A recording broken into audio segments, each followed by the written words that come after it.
gente não entendeu ainda. A princípio eu não entendi nada. Fiquei bem confusa. Não deu pra saber o que era nada. Mas fiquei com um ponto de interrogação na cabeça, não sabia, não tinha a menor ideia do que era. Ninguém sabia. Muitas dúvidas que geravam na gente. Ninguém consegue entender. Não fazia sentido a história. Não dá pra entender. Não fazia muito sentido, assim. Não entendi nada.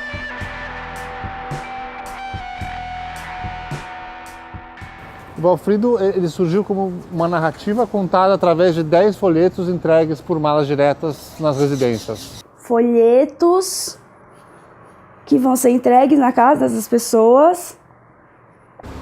Tinha algumas coisas que atraíram na mala direta, né? A primeira é que era um suporte assim, nada charmoso, talvez o suporte impresso menos charmoso que existe. E menos desejado também. Não é mala direta é uma coisa que ninguém gosta de receber, é uma coisa que ninguém pede e ninguém gosta. Ninguém fica feliz em abrir a porta e ver aquele monte de folheto. A ideia toda, assim, a história em si, é uma história meio boba, né? De traição da mulher acusando o Valfrido de bater nela. A mulher do Valfrido, no começo, difamava ele, xingava, falava que ele era canário, essas coisas. Aí depois o ex-sócio dele ter passado a perna nele, aí o Valfrido se defende. São dois amigos e que tem uma esposa e de repente, talvez, supostamente ele foi traído. Bem confusa, assim, a história. Eu não entendi se o Valfrido ele é uma pessoa ou se ele é um bicho. E aí, no meio de tudo isso, entra um monstro. Deve ser um extraterrestre, alguma coisa ligada ao extraterrestre. Quando o Gustavo falou do Valfrido pela primeira vez, eu achei uau, que loucura, que ponto vai chegar isso aqui, sabe? E aí achei a gráfica, a Give. Conheci a gráfica Give ou Give, a gente nunca sabe muito bem como pronuncia. Ninguém sabe o nome, né? Uma amiga, a Luciana, me passou o link e descobri as maravilhas que era essa gráfica. Não veio prova digital. Tudo online, não tinha ser humano. Simplesmente 7 dias depois, chegaram 10 mil folhetos que os caras imprimiram ao contrário. Até hoje, eu acho que só tinha robô trabalhando lá. Outra coisa que parecia interessante com as malas diretas é que era barato. O sistema oferecido pelos Correios era um sistema barato, assim, era prático e barato e fácil. Um dia, João e eu fomos numa palestra dos Correios, acho que era sobre o Black Friday, enfim, era uma palestra que eles te davam dicas para ajudar nas vendas, e aí eles falaram desse serviço chamado Mala Direta Básica, ou Mala Direta Postal Básica. Era um serviço em que você podia delimitar uma área e mandar malas diretas para as residências nessa área. Só que a gente precisaria, como depois a gente viu que realmente foi muito sábio de nossa parte, a gente precisaria de algum jeito monitorar se os folhetos estavam sendo entregues. E o único jeito da gente monitorar isso sem medir a reação das pessoas era se a gente tivesse, eu digo, eu e a Samia e o Thiago, o João e a Cecília da Lote, se a gente tivesse no perímetro das entregas, ou seja, se a gente recebesse a mala direta. Então, o perímetro que a gente entregou as malas diretas, basicamente foi um perímetro que compôs um triângulo que era a minha casa, a casa do Thiago, a casa do João e da Cecília, com a casa da Samia no meio. A única coisa das malas diretas que identificaria da onde vinham aqueles folhetos é que o correio pediu uma chancela e precisava ter o nome da empresa ou da pessoa com CPF ou CNPJ. E aí, checando as pessoas próximas, eu cheguei no Cláudio, que o Cláudio ele não tinha um nome e sobrenome que eram mais comuns, que você digitava, se você desse um Google, achavam várias, e ele não está nas redes sociais. Então ele era o nome certo para você colocar lá e ninguém conseguia achar. O sistema dos Correios de mala direta básica parecia que ia funcionar às mil maravilhas. Mas deu tudo errado. Bom, uma vez que a gente montou toda a operação e entregamos a primeira mala direta nos Correios, a gente ficou essa primeira semana com muita expectativa, né, para ver o que acontecia, né. A gente ficava olhando para a porta, assim, vendo se ia chegar ou não. E a primeira vez que eu vi no meu prédio chegando, um dia à noite, voltando para casa, vi na mesa do porteiro o Valfrido, seu canalha. Sim, meu coração meio que parou nessa hora. Foi um susto inicial e depois foi aquela pergunta, mas não era para chegar em casa? Quando deu errado, a entrega não chegou, a gente falou, bom, vamos checar com os Correios. E aí a gente ligou para os Correios e eles falaram que estava tudo certo. Tudo tinha sido entregue e tal. E a gente achou estranho, a gente então marcou, a agência indicou a gente para os CDDs, que são centros de distribuição, que é efetivamente onde ficam os carteiros que saem para as ruas. E a cidade é toda dividida em CDDs de regiões. Dava para ver nos CDDs que eles estavam encaminhando os folhetos e estavam etiquetando por rua, que assim, em tese, tudo que eles falaram que estavam fazendo, eles estavam fazendo mesmo. No CDD que eles contaram pra gente que realmente existia, eles mesmos do Correio contaram que os porteiros barravam esse tipo de mala direta. Então, a pizzaria deixa aqui, né? Eles trazem folheto, né? E deixa o folheto aqui e dá um vale pizza, né? Dá um vale pizza pra gente ligar e pedir uma pra nós, pros porteiros, zelador. Os porteiros têm uma espécie de código de conduta que eles recebem agrados dos comerciantes, sabe? Da pizzaria, recebem uma pizza para entregar daquela pizzaria e não entregar dos outros. Não, todo dia não. Em 15 dias, aí fica aqui o vale pizza, porque a gente não pede todo dia, né? Aí na hora que dá vontade a gente pede. Então todos os folhetos estavam indo pro lixo, direto pro lixo. Os do Valfrido. A gente então comprou um mailing para enviar cada folheto com o nome da pessoa, o endereço certinho, para evitar que os porteiros jogassem direto no lixo. É uma coisa meio assustadora, mas os dados pessoais de muita gente está à venda. Existem empresas que vendem esses dados. Aí no caso do mailing do Valfrido, nós filtramos de acordo com a mesma região usada para mala direta. E aí ao invés do carteiro deixar um bolo de flyer em cada prédio, dessa vez passou a deixar envelopes com nome completo e endereço. A informação que a gente tinha dos Correios era que, beleza, né? Só colocar o endereço e vamos embora. E segue tudo igual. Mas deu tudo errado. Deu tudo muito errado. Qual não foi nossa surpresa quando... Eu lembro do momento em que a gente recebeu a notícia dos Correios que o preço ia, sei lá, dobrar, triplicar. E aí quando deu tudo errado a entrega dos Correios e a gente ficou sabendo que o preço de envio com o nome e endereço era quadruplicava, aí eu falei, puta, vamos desistir desse negócio, que isso aí também não vai levar a nada. Nessa hora da transição aí dos Correios, do aumento, veio a ideia de propor desistir. Veio a ideia de propor deixar para trás esse projeto, propor a gente fazer outra coisa e tudo mais. Mas aí a gente bolou esse plano B que na verdade no começo parecia que não ia dar certo também, de tão caótico que era, mas funcionou. Mas a solução foi muito boa, né? Foi de fazer nós mesmos a entrega e ter... virar carteiro, virar correio, virar CDD, Centro de Distribuição Domiciliar de Correio. Ok, vamos nessa. E aí no fim a operação que era para ser super simples acabou virando ultra complexa, porque aí tinha etiqueta com nome, tinha envelope. O envelope chegava e com ele chegavam os endereços. Separava primeiro por rua, depois par e ímpar e colocava em ordem numérica. Tinha que etiquetar, tinha que entregar, tinha que dividir por rua. Porque tudo era muito contado, muito cronometrado, a gente tinha que fazer tudo em tal tempo. Chegava na Rex e dava um desespero, que a Rex foi virada um CDD, uma espécie de CDD. Eu também fiz algumas entregas em determinados momentos. Eu ia lá fazer as vezes de carteiro. Eu tive a tarefa, inclusive, de entregar para o prédio do Gustavo, né?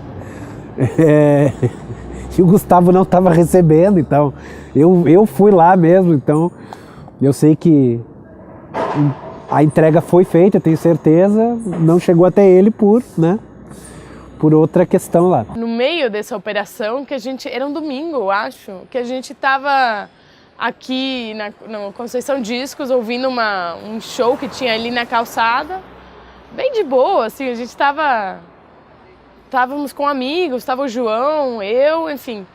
E aí, de repente, eu tô olhando pra rua e vejo no chão um dos envelopes do Valfrido, assim, reconheci muito rápido, porque era um envelope pardo com a etiqueta branca, todo pisoteado, assim, fiquei muito chocada, assim, o que estava fazendo no chão, né? Deveria estar na casa da pessoa.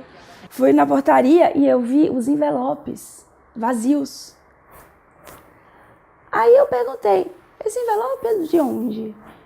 Umas correspondências que chegaram, quando os moradores devolvem, a gente pega os envelopes para utilizar para aqui, pra gente, pras nossas coisas. Aí eu falei, mas devolveram? Não, algumas pessoas devolveram. A gente entregou em vários apartamentos. Eu falei, mas eu não recebi, né? Uma das graças era realmente ninguém entender nada, assim, ninguém saber de onde vinha aquilo, ninguém saber o que era aquilo. Era fundamental que o menor número de pessoas soubesse, né, da história. O que funcionava muito bem com o plano original, em que tudo era entregue pelas diretas básicas dos Correios. A gente só teve que tomar algumas precauções, tipo só pagar em dinheiro, que até a gente achou um pouco meio exagerada, meio filme ruim, sabe? Meio de filme de ação ruim. Mas no fim teve gente que foi no Correio e o Correio falou que não sabia quem era porque pagava só em dinheiro. Era uma operação mega secreta, assim, éramos 6 pessoas, eu acho que sabíamos disso tudo. Assim. Até na hora de fazer, a gente também fazia em segredo, as pessoas perguntavam, a gente não podia falar. Mas também a gente não sabia o que era, a gente fazia em segredo, mas sem poder explicar também. Se a gente tivesse divulgado que era uma coisa do Gustavo Piqueira, da Lote 42 e tudo mais, ia perder o impacto, acho eu que ia perder o impacto, né? A gente tá falando uma hipótese, mas ia ter um outro sentido. Talvez as pessoas aceitassem mais, tudo mais, mas eu acho que a graça estava nesse estranhamento, né, do Valfrido. Eu acho que foi isso que deu muita força ao projeto. Bom, em determinado dia, estou em casa, recebo um WhatsApp de uma amiga minha que mora também no bairro, a Laura, e ela me mandando várias imagens que ela estava fotografando de uma das cartas do projeto Valfrido. E aí a história era uma história que parece que a dona Elvira teria escrito no Word, impresso numa folha branca, assim, e entregado pelo bairro, sabe? Aí isso que não fez muito sentido, assim, foi aí que eu fiquei curiosa ainda com essas imagens desses bichos. E me mandou algumas imagens e me perguntou depois, você sabe o que é isso? Algo sobre Valfrido, tem essas ilustrações muito bonitas e tal, mas estou sem entender, me parece algo misterioso, parece arte, mas parece há um certo tom de ameaça. E eu disfarcei, fingi que não sabia de nada, falei, nossa, mas é bonito mesmo, me manda mais que eu tô curioso, né? Eu não sei porquê, em alguns casos teve gente que achou que era uma peça de teatro. Não sei de onde é que veio essa ideia que é uma peça de teatro e tal.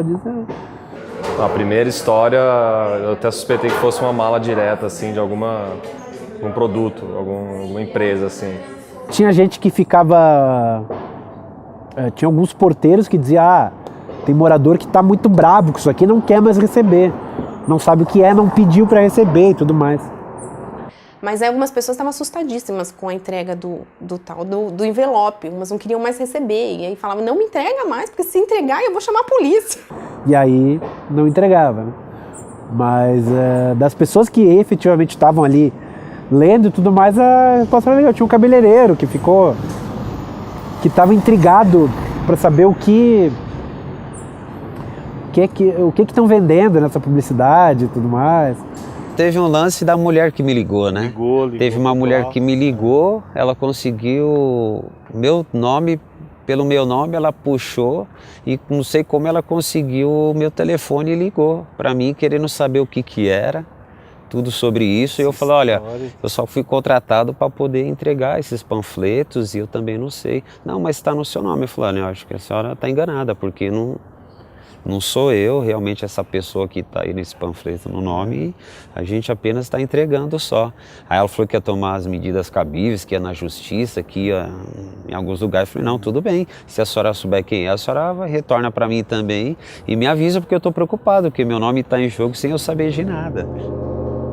Como isso estava inserido no dia a dia, eu pensei, por que não também começar a complementar essa narrativa com umas coisas aparecendo na rua da pessoa. Ela recebe a mala direta em casa, aí sai pra rua e vê uma placa de um negócio que falava na mala direta. A primeira peça de rua que surgia logo depois da terceira mala direta, em que o ex-sócio do Valfrido acusava ele de ter colado, de que o Valfrido obrigou ele, o Jimmy, a colar uns cartazes que não faziam sentido para a empresa de carreto que eles tinham, porque os cartazes não tinham telefone.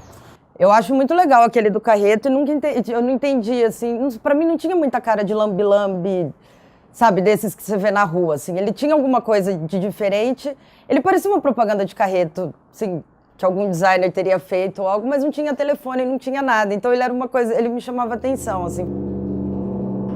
A mala direta, ela é um dos suportes menos nobres que existem, né? E eu comecei a pensar, quando eu comecei a ir para as narrativas de rua, eu falei, que outros suportes pouco nobres eu consigo usar? E aí tem o cartaz e teve também essas placas que são usadas para lançamento imobiliário, né? A gente contratou umas pessoas para ficar, porque a gente pensou, bem, não dá pra gente ficar, porque as placas as coisas todas foram feitas no bairro que a gente mora. E esse rapaz que levou o pessoal para ficar lá, ele disse que, assim, perguntavam, só que as meninas também não sabiam de nada. Ela falou, olha, eu não sei, só sei que nem eu tô entendendo. Só sei que mandaram a gente pôr essa placa e ficar aqui.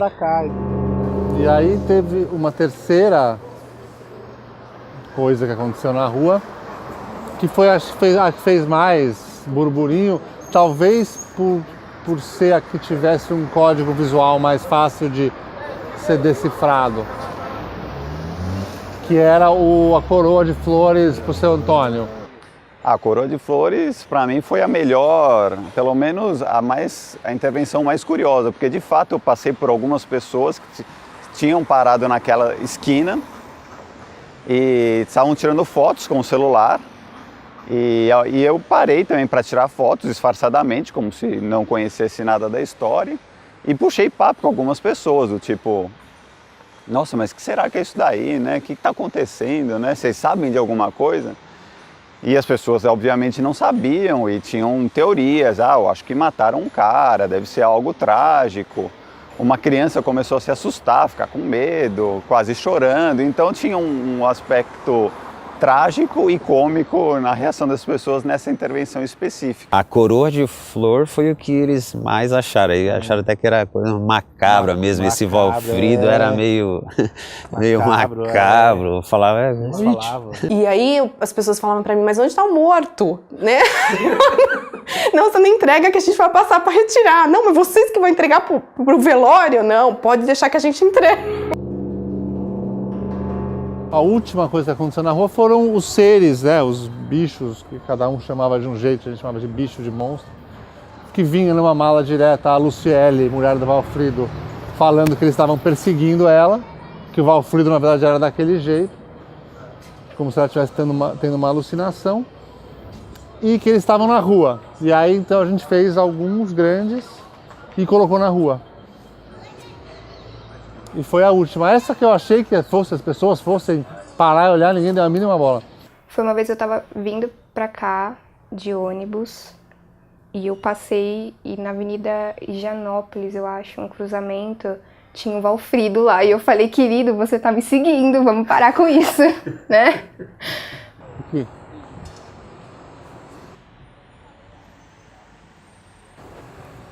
Esse sobrou. Mas o mais legal de toda a história foi que a gente mesmo começou a ficar tão... como se a gente tivesse uma percepção alterada sobre o que era de verdade que a gente estava vendo na rua, o que não era de verdade, o que era ficção, o que era não ficção, que de repente o grupo de mensagens que a gente tinha para trocar informações práticas de instalação das coisas se tornou um grande laboratório de veja isto, veja aquilo, de coisas que na verdade não eram ficcionais e nem tinham grandes intenções, mas que parecia que a gente estava tão operando num modo distorcido que tudo virava uma ficção acontecendo nas redondezas. Foi num sábado que eu acordei com um barulho na rua, um som de cornetas, trompetes, fui ver na janela, era um grupo de palhaços, de fato palhaços, vestidos de palhaço. Aí eu pensei, pô, será que é alguma coisa do projeto Valfrido que eu fiquei meio por fora aí, não tô sabendo, né? E tem relação com esses palhaços. Mandei a mensagem pro João, pra Cília, pro Gustavo, falei, tem uns palhaços aqui gritando na minha rua. Mas obviamente que eles não tinham relação com o projeto Valfrido, mas já estava num ponto do projeto que o surreal estava atingindo tantos níveis que eu acreditei que pudesse ser algo mesmo sem eu saber. E no fim, a ideia toda era que havia, claro, um plano inicial, né? Mas também havia uma certeza de que esse plano inicial, ele não precisava necessariamente dar super certo para a gente ficar feliz com o que aconteceu. Ainda bem, porque considerando a quantidade de coisas que deu errado, foi uma decisão muito saudável. A meu ver, a riqueza do projeto Valfrido e desse projeto que se tornou um livro a ser lançado pela Lote 42, a riqueza desse projeto está justamente no limiar que há entre a ficção e a não ficção. Um monstro, assim. Isso, é de outro mundo. Eu acho que ele foi traído. A partir de uma história que foi criada pelo autor, pelo Gustavo Piqueira. É o Gustavo, né? Lidar com o Gustavo. É o Valfrido. Uma história que foi criada, foi enviada a um determinado número de pessoas. Eu entreguei, eles receberam. E leu e falou, mas o que é isso? Eu falei, não sei, estou recebendo aí, não tenho a menor ideia do que seja. Perguntaram o que era, também eu não sabia o que era. Muita gente. Essas pessoas não haviam solicitado essa história, elas estavam recebendo isso sem pedir, estava chegando pelos correios. Uma editora normal fica só focada no texto, na capa, nas coisinhas, né? E a gente imaginar, primeiro, a reação das pessoas. Quem que é esse Valfrido, que não sei lá o quê? Eu acredito que ele é inocente. Segundo, algum tipo de laço que as pessoas passariam a ter com essa história que estavam recebendo semanalmente. Todo mundo ficou curioso para querer saber o que acontecia com o Valfrido. Elas estavam se apegando àquela história. Ou seja, o que era uma história de não ficção, o envio da história a passar para um projeto de ficção, que era a história em si. Acho legal porque é mais contemporâneo, né? Vai além do livro, que é uma das discussões do Valfrido, né? Que o Gustavo colocou lá. Para mim é o grande mérito do Valfrido, o livro, não o Valfrido personagem, embora o Valfrido personagem também tenha muitos méritos, mas me refiro aqui a Valfrido o livro. Para mim o grande mérito do Valfrido o livro é tocar nessa questão do que fica entre a não ficção e a ficção. Não, acho que é só isso mesmo, né? O Valfrido? Saiu, tudo saiu certo. Dentro da... com verniz brilhante, mas sim, tudo saiu certo.